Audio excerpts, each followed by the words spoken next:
Hello everyone. Greetings everybody. How are things with you? I hope you will be fine. Have a wonderful day. Welcome back to science class. In this video session, we are going to learn chapter 9 lesson The Living Organisms Characteristics and Habitat from 6th standard. Okay students, before we start our lesson, first we will recollect what we have learnt about this topic. So இந்த topic பற்றி இது வரைக்கும் என்னென்ன பார்த்தோம் அப்படின்றத one time வந்து recall பண்ணிக்கலாம். ஓகேங்களா? ஸோ டிஃப்ரெண்ட் பிளேசஸில் அதாவது டிஃப்ரெண்ட் ஹேபிடேட்டில் ஓகேங்களா வித் ஓகே புதுவிதமான வாழ்விடங்கள்லாம் இருக்குது தெரியுமா? டிஃப்ரெண்ட் கைண்ட்ஸ் ஆஃப் ஹேபிடேட்டில் எந்தெந்த அனிமல்ஸ் வந்து லீவ் பண்ணுது, அது எப்படி வந்து அதோட சரௌண்டிங்ஸில் வந்து லீவ் பண்ணிகிட்ருக்கு அப்படின்றது வரைக்கும் பார்த்துருக்கோம். ஓகேங்களா? Next another one habitat and adaptation. அந்தந்த வாழ்விடங்களுக்கு ஏற்ற மாதிரி அனிமல்ஸ் வந்து தன்னைத்தானே எப்படி வந்து அடாப்ட் பண்ணிக்குது, அந்த இடத்துக்கு ஏற்ற மாதிரி தன்னை மாற்றி அமைச்சிக்குது, ஒவ்வொரு ஜீன் வைஸ் தன்னை எப்படி மாற்றி அமைச்சிக்குது அப்படின்றத பார்த்தோம். ஓகேங்களா? அடுத்தது அந்த அடாப்டேஷனில் கேமல், ஃபிஷ், ஸோ இந்த 2 டைப்ஸில் வந்து மென்ஷன் பண்ணியிருந்தோம். Okay, another one terrestrial habitats அப்படின்னா என்னென்னு பார்த்தோம். Another one is aquatic habitat. டெரஸ்ட்ரியல்ன்றது லேண்டு, அதாவது இந்த டெசர்ட் ஏரியாஸ். ஓகேங்களா? டெசர்ட்டு, மவுண்டைன் அந்த மாதிரி பார்த்தோம். அடுத்தது அக்வாட்டிக் ஹேபிடேட்டு. ஸோ பயோட்டிக் காம்பனன்ட்ஸ்னால் என்ன, அபியோட்டிக் காம்பனன்ட்ஸ் அப்படின்னா என்ன? பயோட்டிக்னால் வந்து உயிருள்ள லிவிங் ஆர்கானிசம்ஸ், அபியோட்டிக் வந்து நான் லிவிங் ஆர்கானிசம்ஸ். ஸோ இந்த நான் லிவிங் ஆர்கானிசம்ஸ் இல்லாமல் லிவிங் ஆர்கானிசம் வந்து வாழ முடியாது அப்படின்றதையும் பார்த்தோம். ஓகே, அனதர் ஒன் ஜெர்மினேஷன் அப்படின்னா என்ன அப்படின்றத பார்த்தோம். ஓகேங்களா? ஃபஸ்ட்டு ஒரு பிளான்ட் வந்து க்ரோ அப் ஆகுதுல, அந்த ஸ்டார்டிங் ஸ்டேஜ் தான் வந்து ஜெர்மினேஷன் அப்படின்னு சொன்னோம். ஓகேங்களா? எ ஜேர்னி த்ரூ டிஃப்ரெண்ட் ஹேபிடேட்டில் என்னென்ன கைண்ட்ஸ் ஆஃப் ஹேபிடேட் இருக்குது அப்படின்றத பார்த்தோம். First one is some terrestrial habitat. So terrestrial அதாவது லேண்டில் இருக்க ஹேபிடேட்ஸ் அதை பார்த்தோம். அதில் வந்து டெசர்ட். ஓகேங்களா? டெசர்ட் பற்றி ஃபுல்லாக பார்த்தோம். Another one mountain region. So mountain region முடிஞ்சதுக்கப்புறம் நம்மளுக்கு ரிமைனிங் இருந்தது கிராஸ்லேண்டு கம்ப்ளீட் பண்ணியாச்சு. Another one some aquatic habitat. Some aquatic அதாவது நீர்வாழ் உயிரினங்கள், நீர்வாழிடங்கள். ஸோ அந்த மாதிரி இடத்துல வாழ்கிற உயிரினங்கள் பற்றி பார்த்தோம். அதில் ஓஷன்ஸில் இருக்கிறது பார்த்துட்டோம். ஓகேங்களா? ஓஷன் ஃபுல்லாக கம்ப்ளீட் பண்ணியாச்சு. இப்போ next one is ponds and lakes. Okay, now I will start the lesson. Ponds and lakes. Have you seen plants grow in ponds, lakes, river and even some drains? ஓகேங்களா? அதாவது இந்த மாதிரி ஒரு சில சாக்கடைகள் கிட்டேயோ drainage இருக்கும்ல, இந்த ட்ரைனேஜ் கிட்ட அப்படி இல்லைனா வந்து குட்டை, குளம், ஏரி இந்த மாதிரி எந்த இடம் இருக்கோ, ஆறு எந்த இடம் கிடைக்குதோ அங்கே வந்து ஒரு சில பிளான்ட்ஸ் வந்து க்ரோ அப் ஆகிருக்கும், பார்த்துருப்பீங்க. Go on the field trip to a nearby ponds if possible and try to observe the kinds of plants that are seen through. Observe the leaves, stems and roots of these plants. So அதாவது ஆகாய் தாமரை அப்படின்னு சொல்லுவோம். அடுத்தது வந்து lotus, அல்லி, ஓகேங்களா, lily. So இந்த மாதிரி எல்லா விதமான பிளான்ட்ஸும் வந்து நம்ம குளத்துலையோ இல்லை வந்து நெக்ஸ்ட் ஏரியில் எங்கேயாவது வளர்ந்துருக்கிறத பார்த்துருப்போம். ஸோ இப்போ இங்கே வந்து உசுட்டேரி இருக்குது தெரியுமா? அங்கேயே பார்த்துருப்பீங்க, போகிற வழியில் பார்த்துருப்பீங்க. நிறையா பிளான்ட்ஸ் வந்து அந்த ஏரின்னு சொல்லுவோம். ஸோ அதில் நிறையா பிளான்ட்ஸ் வந்து க்ரோ அப் ஆகிருக்கும், பார்த்துருப்பீங்க. Okay, some of these plants have their roots fixed in the soil below the water. ஒரு சில பிளான்ட்ஸ் பார்த்திங்கன்னா அதோட ரூட் வந்து கீழே நல்லா சாயிலில் ஃபிக்ஸ் ஆகிருக்கும். ஸோ ஃபிக்ஸ் ஆகி க்ரோ அப் ஆகிருக்கும். ஓகேங்களா? அந்த வாட்டர் சர்ஃபேஸ் இருக்குல்ல, அந்த சர்ஃபேஸில் ஃபிக்ஸ் ஆகிருக்கும். ஓகேங்களா? ஓகே, ஸோ இது வந்து ஃபுல்லாக ஃபிக்ஸ் ஆகிருக்கு. கீழே வந்து ரூட் உள்ளே ஃபிக்ஸ் ஆகிருக்கு. பிளான்ட்டும் வந்து உள்ளே மட்டுமே க்ரோ அப் ஆகிருக்கு. ஸோ இதெல்லாம் பார்த்தீங்கன்னா கீழே அந்த மண்ணிலே வந்து ஃபிக்ஸ் ஆகி அதுக்குள்ளே வந்து க்ரோ அப் ஆகிருக்கு. ஓகேங்களா? ஸோ ஒரு சில பிளான்ட்ஸ் பார்த்தீங்கன்னா டிஃப்ரெண்ட்டாக வளர்ந்துருக்கும். In terrestrial plants roots normally play a very important role in the absorption of nutrition and water from the soil. So terrestrial அதாவது லேண்டில் இருக்க பிளான்ட்ஸ் பார்த்திங்கன்னா அதில் இம்பார்ட்டன்ட் ரோல் என்ன அப்படின்னு பார்த்தீங்கன்னா மண்ணில் இருக்க அந்த சாயிலில் இருக்க நியூட்ரியன் கண்டென்ட்டு, நெக்ஸ்ட்டு வாட்டர், இது ரெண்டுத்தையுமே அப்சர்வ் பண்ணுறது தான் இந்த டெரஸ்ட்ரியல் பிளான்ட்ஸோட ஒர்க்கு. ஓகேங்களா? டெரஸ்ட்ரியல் பிளான்ட்டோட ரூட்டோட work. However, in aquatic plants, roots are much reduced in size and the main function is to hold the plant in place. ஓகேங்களா? ஸோ இது வந்து என்ன ஃபங்க்ஷன் அப்படின்னு பார்த்தீங்கன்னா அதோட சைஸை வந்து ரெடியூஸ் பண்ணுறது. நெக்ஸ்ட்டு இன்னொரு என்ன ஃபங்க்ஷன் அப்படின்னு பார்த்தீங்கன்னா பிளான்ட்டு அது அந்த பிளேஸை விட்டு நகராத மாதிரி பிளான்ட்டை வந்து கீழே நல்லா சாயிலில் க்ரிப்பாக வந்து ஹோல்ட் பண்ணி வச்சுருக்கோம். ஓகேங்களா? ஸோ இதுதான் வந்து இந்த ஸ்டெம்மோட இந்த ரூட்டோட ஒர்க்கு. அதாவது அக்வாட்டிக் ரீஜியன்ஸில் இருக்க பிளான்ட்டோட ரூட்டோட ஒர்க்கு இதுதான். ஓகேங்களா? The stem of these plants are long, hollow and light. So இந்த பிளான்ட்டோட ஸ்டெம்ஸ் வந்து எப்படி இருக்குன்னா ரொம்ப வந்து லாங்காக இருக்கும், பட் ரொம்ப தின்னாக இருக்கும். ஓகேங்களா? லைட்டாக இருக்கும், லைட்டாக பட்டாலே உடஞ்சிரும், அந்த மாதிரி இருக்கும். ஓகேங்களா? The stems grow up to the surface of water while the leaves and flower float on the surface of the water. So இங்கே பாருங்கள், இது வந்து கீழே லீஃப்லாம் வந்து கீழே வந்து ப்ரொடியூஸ் ஆகுது. ஸோ அந்த ஃப்ளார் மட்டும் பார்த்திங்கன்னா மேலே போய்ட்டு பூத்துட்ருக்கு. ஓகேங்களா? இது வந்து ஒரு கைண்ட் ஆஃப் பிளான்ட்டு. ஸோ இன்னொன்று ரூட்டு, நெக்ஸ்ட்டு வந்து ஃப்ளாரு, லீஃபு எல்லாமே வந்து ரூட் மட்டும் தண்ணிக்குள்ளே இருக்க மாதிரி இருக்கும். ஓகேங்களா? ஃபுல்லாக கீழே போகாது, தண்ணியில் அப்படியே மேலே படர்ந்துருக்கும். பட் மேலே இருக்க பிளான்ட்ஸு, ஃப்ளாரு இது எல்லாமே வந்து உங்களுக்கு எப்படி இருக்குன்னா ஃபுல் அண்ட் ஃபுல் வந்து பிளான்ட்டு அந்த வாட்டர் சர்ஃபேஸ்க்கு மேலே வந்து க்ரோ அப் ஆகிற மாதிரி இருக்கும். Okay, some aquatic plants are submerged in water. ஒரு சில பிளான்ட்ஸ் பார்த்தீங்கன்னா உள்ளே வந்து நல்லா மூழ்கின மாதிரி இருக்கும், அதாவது தண்ணிக்குள்ளே வந்து வளர்ந்துருக்கும். All part of such plants are underwater. Some of these plants have narrow and thin ribbon like leaf. இப்போ ஒரு சில பிளான்ட்ஸ் பார்த்தீங்கன்னா ரிப்பன் மாதிரி இருக்கும். ஸோ இந்த லீஃப்லாம் பாருங்களேன், இந்த லீஃப்லாம் பார்க்க உங்களுக்கு ரிப்பன் மாதிரி ரொம்ப சின்னதாக தின்னாக கிராஸ் மாதிரி க்ரோ அப் ஆகிருக்கும், பார்த்துருப்பீங்க. These can bend in the flowing water. இது ஏன் வந்து இந்த மாதிரி ரிப்பன் மாதிரி இருக்குது அப்படின்னு பார்த்தீங்கன்னா, வாட்டர் வந்து எவ்வளோ ஃபாஸ்ட்டாக ஃப்ளோ ஆனாலும் அது வந்து அதுக்கு வந்து ஃப்ளக்ஸ் ஆகி கொடுக்குதே தவிர உடஞ்சி போகாது. ஓகேங்களா? இலையும் வந்து ஒரு கிழிஞ்சு போகாது. இது நல்லா ஃப்ளக்ஸ் ஆகிறதுனால ஈஸியாக வந்து அந்த இடத்துக்கு அதால் அடாப்ட் பண்ணி இருக்க முடியும். எவ்வளோ தண்ணி வந்து ஃப்ளோ ஆனாலும் அந்த இலை லீஃப் வந்து வீணாகாது. சரிங்களா? பிளான்ட் வந்து ஃபுல்லாக வீணாகாது. In some submerged plants, leaves are often highly divided, through which the water can easily flow without damaging them. So எவ்வளோ வாட்டர் வந்து ஃப்ளோ ஆனாலும் அதுக்கேற்ற மாதிரி அது தன்னைத்தானே வந்து அடாப்ட் பண்ணிக்குது. Frogs usually live in ponds. Frogs can stay both inside the water as well as move on land. So லேண்ட்லேயும் அது என்ன பண்ணுது, வாழ்ந்துட்டுருக்கு. நிலம், நீர் இது ரெண்டுத்துலேயுமே வாழ்கிற அனிமல் பார்த்திங்கன்னா அது வந்து உங்களுக்கு ஃப்ராக் தான். They have strong back leg that help them in leaping and catching their prey. So அதுக்கு லாங்காக வந்து கால் பார்த்திங்கன்னா பேக் சைடும் சரி ஃப்ரண்ட் சைடும், பேக் சைடில் வந்து லெக் வந்து ரொம்ப நீட்டமாக இருக்குது. ஸோ அது ஈஸியாக என்ன பண்ணுது, தாவி குதிக்கிறதுக்கு ரொம்ப ஹெல்ப்ஃபுல்லாக இருக்குது. ஸோ தாவி குதிக்கிறதுனால ஈஸியாக வந்து அதோட ஃபுட்டு, அதோட ப்ரே இருக்குல்ல, அதோட இரையை வந்து ஈஸியாக கேப்சர் பண்ண முடியுது. They have webbed feet which help them swim in water. Webbed feetனா கொஞ்சம் ஃபுல்லாக வந்து இந்த ஃபிஷ்ஷுக்கு இருக்கிற மாதிரி கொஞ்சம் ஜாயிண்ட் ஆன மாதிரி இருக்கும். ஓகேங்களா? நைஸாக தின்னாக இருக்கும், ஜாயிண்ட் ஆன மாதிரி இருக்கும். ஸோ அந்த மாதிரி வெப்படாக இருக்கிறதுனால அந்த பிளான்ட் வந்து எப்படி இருக்குது, ஃப்ராக் வந்து ஈஸியாக வந்து ஸ்விம் பண்ண முடியுது வாட்டரில். We have discussed only a few common animals and plants compared to wide variety that live in different habitat. Different ஹேபிடேட்டில் பார்த்தீங்கன்னா கொஞ்சம் அனிமல்ஸ் அதை மட்டும்தான் நம்ம என்ன பண்ணிகிட்ருக்கோம், டிஸ்கஸ் பண்ணிகிட்ருக்கோம், ஒரு சிலதை மட்டும்தான். You may have also noticed that very wide variety in plants around you when you prepared the herbarium as part of the suggestion activity in chapter 7. Imagine the kind of variety that you could see in a herbarium of leaves of plants from all region of earth.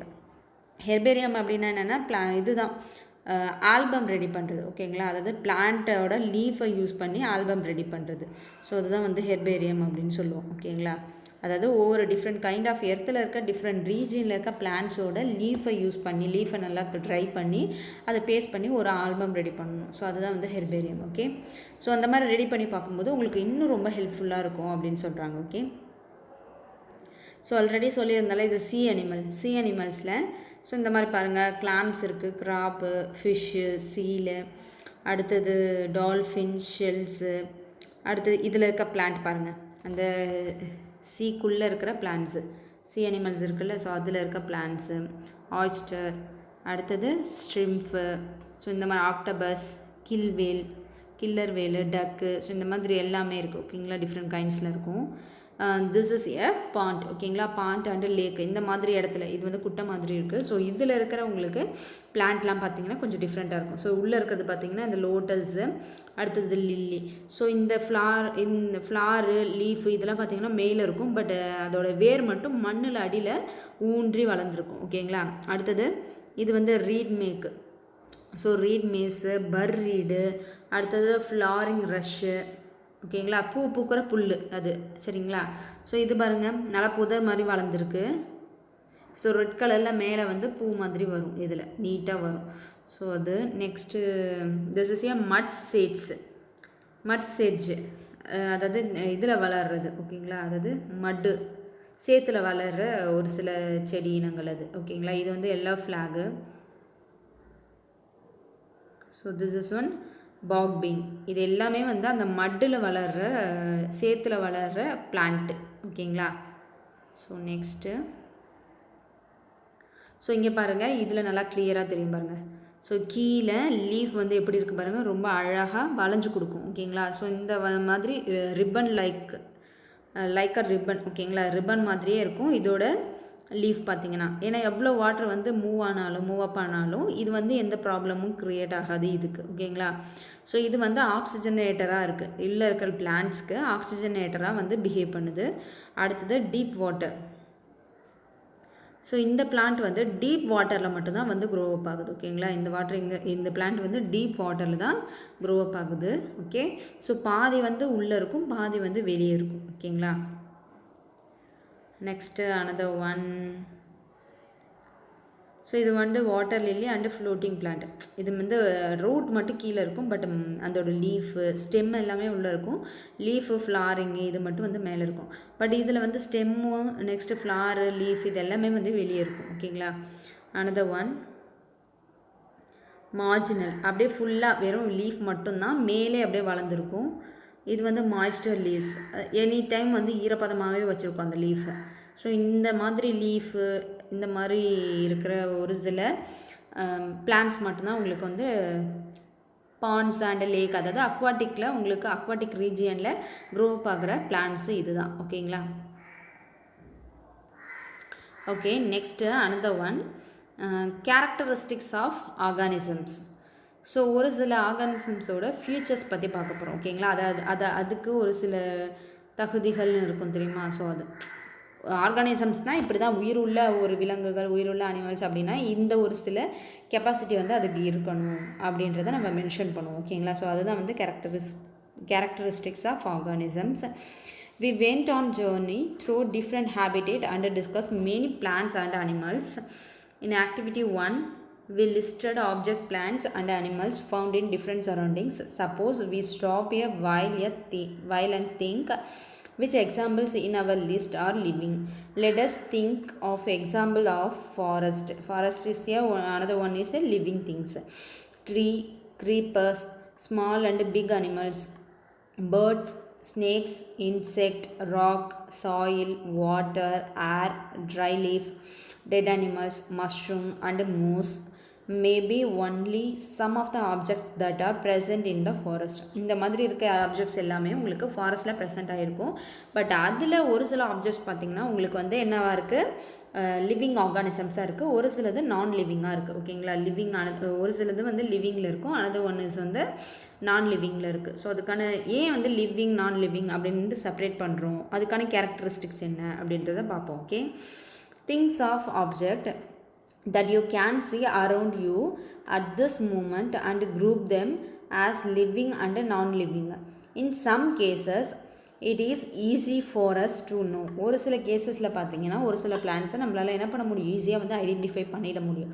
Plans ஆகட்டும் இல்லை ஒரு சில objects வந்து நம்ம இது living இது நான் living அப்படின்னு சொல்லிட்டு நம்மளால் ஈஸியாக செப்பரேட் பண்ண முடியும் okay. For examples, we know that object like chair or table are not alive. ஓகேங்களா, இந்த சேரோ இல்லை டேபிளோ இதெல்லாம் வந்து உயிரோடு இல்லை, இது வந்து நம்மளால் பார்த்தாலே சொல்ல முடியும் ஓகேங்களா. ஸோ இதில் வந்து ஒரு Behali was reading this rhymes from Complete Nonsense written by Edward Lear. Edward Lear அப்படின்றவர் வந்து ஆக்சுவலாக ஒரு போயம் வந்து ரைட் பண்ணியிருக்காரு. ஓகேவா? ஸோ அந்த போயம் வந்து ரொம்ப நான்சஸாக இருக்குது அப்படின்னு சொல்லிட்டு பெஹலி வந்து ஃபீல் பண்ணுறாங்க அதை ரீட் பண்ணிவிட்டு. என்னென்னா, set the table to the chair, you can hardly be aware how I suffer from the heat and from chilblains on my feet. If we look at little walk, we might have a little talk. Pray let us take the air, set the table to the chair. Table வந்து சேர்க்கிட்ட என்ன சொல்லுதுன்னா, இந்த சன்னி வந்து ரொம்ப அதிகமாக இருக்குது. So அந்த ஹீட்டில் என் கால் வந்து சஃபர் ஆகுது. ஸோ எனக்கு அதுக்கு பதிலாக வந்து என்னோடய ஃபீட்டில் இந்த கிளிப் லைன்ஸ் கொடுக்கலாமே. அதாவது கீழே வந்து சேருக்கு கீழே பிளாஸ்டிக்கில் செட் பண்ணுவாங்க தெரியுமா, சேரோ இல்லை ஏதாவது ஒரு கேஜெட்ஸ் நம்ம வாங்கினாலோ ஃபர்னிச்சர்ஸ் வாங்கினா அதுக்கு கீழே பிளாஸ்டிக்கில் செட் பண்ணியிருப்பாங்க. பிளாஸ்டிக்கிலோ இல்லை லப்பரையோ கீழே வந்து வைக்கிறதுக்காக. ஸோ அந்த மாதிரி எனக்கு செட் பண்ணியிருக்கலாம். எனக்கு வந்து ரொம்ப வந்து இதுவாக இருக்குது, ரொம்ப ப்ராப்ளமாக இருக்குது. ஸோ நீ வந்து இதை மாதிரி யார்ட்டையாவது சொல்லி எனக்காக ப்ரே பண்ணிக்கோ அப்படின்னு சொல்லிட்டு டேபிள் வந்து சேர்க்கிட்ட சொல்லிகிட்ருக்கு. அப்புறம் வந்து ரொம்ப எனக்கு வந்து ஸ்வெட் ஆகுது. ஸோ நீ வந்து ரொம்ப வந்து எனக்கு காற்று அடிக்கிற மாதிரி ப்ரே பண்ணிக்கோ அப்படின்னு சொல்லிட்டு ரெண்டும் மாற்றி பேசிக்குது. Said the chair to table. Chair வந்து டேபிள்கிட்ட சொல்லுது, now you know we are not able, how foolish you talk. நம்மளால இதெல்லாம் முடியுமா, நீ ஏன் இப்படி ஃபூலிஷாக வந்து பேசிகிட்ருக்க அப்படின்னு சொல்லிட்டு சேர் வந்து டேபிள்கிட்ட சொல்லிகிட்ருக்கு. When you know we cannot walk. உனக்கு தெரியாதா நம்மளால் வாக் பண்ண முடியாது. Said the table with a sigh, it can do no harm to try. நம்மளுக்கு எந்த ஹார்ம்ஸுமே வந்து வராது. ஓகேங்களா? நம்மளால் எதுவுமே வந்து நம்மளால் சஃபரே ஆக முடியாது. ஹீட்னாலேயோ இல்லை வேறு எதுனாலையும் நம்மளால் சஃபர் ஆக முடியாது. I have as many legs as you. ஒன்றை மாதிரி எனக்கும் நிறைய கால்கள் இருக்குது. Why can't we walk on two. ஏன் நம்மளால் வந்து வாக் பண்ண முடியல அப்படின்றது உனக்கு தெரியுமா அப்படின்ற மாதிரி ரெண்டும் பேசிக்குது. ரொம்ப சில்லியாக தான் இருக்குது. ஓகேங்களா? ஃபூலிஷாக இருக்குது. அதாவது ரெண்டு ஷேர்ஸும் இது ஆக்சுவலாக ஒரு ஸோ இந்த பொம்மை படம்லாம் இருக்குது தெரியுமா, ஸோ இந்த மாதிரி டாய்ஸ் வச்சு விளையாடுற சின்ன குழந்தைங்களுக்காக எழுதின ஒரு ரைம்ஸ் இது ஆக்சுவலாக. ஓகேங்களா? ஸோ இந்த ரைம்ஸ் வந்து என்ன, டேபிளும் சேரும் வந்து பேசிக்கிற மாதிரியும் அதுக்கு வந்து ஹீட் பட்ட சஃபர் ஆகிற மாதிரி இந்த மாதிரி பேசிக்குது. அது உயிர் இருந்தால் தானே இதெல்லாம் வந்து ஃபீல் பண்ணும். அதுக்கு உயிரே இல்லை, எப்படி அப்போ ஃபீல் பண்ணும் அப்படின்ற மாதிரி பெஹலி வந்து ஃபூலிஷாக இருக்குது அப்படின்னு சொல்லிட்டு இருக்காங்க. ஓகேங்களா?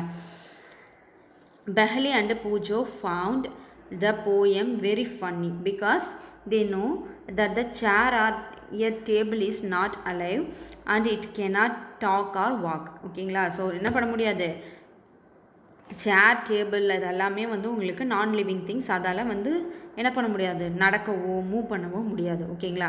Chair table stones are a coin are not alive. Similarly we do know that we are alive and so are also the people of the world. We also see animals around us that are so full of life. Dog, cat, monkeys, squirrels, insects and many others. நிறையா வந்து விலங்குகள் பார்த்துருக்கோம். ஓகேங்களா? Animals எல்லாமே பார்த்துருக்கோம். அந்த animals எல்லாமே லிவிங்கில் தான் இருக்குது. ஓகே, அதே மாதிரி நம்மளும் வந்து உயிருள்ள அனிமல்ஸோட கேட்டகரிஸில் தான் நம்ம இருக்கோம். ஓகேங்களா? நம்ம எல்லாருமே உயிருள்ள ஒரு உயிரினங்கள், அதாவது லிவிங் ஆர்கானிசம்ஸில் நம்மளும் ஒரு கேட்டகரிஸில் இருக்கும். சேர் டேபிள் பார்த்திங்கன்னா நான் லிவிங்கில் இருக்கும். ஓகேங்களா? ஸோ இப்போ லிவிங்னா என்ன, நான் லிவிங்னா என்னன்றதை நீங்கள் ஓரளவுக்கு உங்களுக்கு தெரிஞ்சிருக்கும். பட் எதை வச்சு கேட்டகரைஸ் பண்ணுறாங்க அப்படின்றது நம்மளுக்கு தெரியாது. ஓகே, ஸோ அதை வந்து நெக்ஸ்ட் கிளாஸில் பார்க்கலாம். Okay students, that's the end of our topic. I hope you all are understand this topic. If you have any doubt, please leave a question in our WhatsApp group. Remaining we will see later. Thank you students. Thank you to all. Happy learning.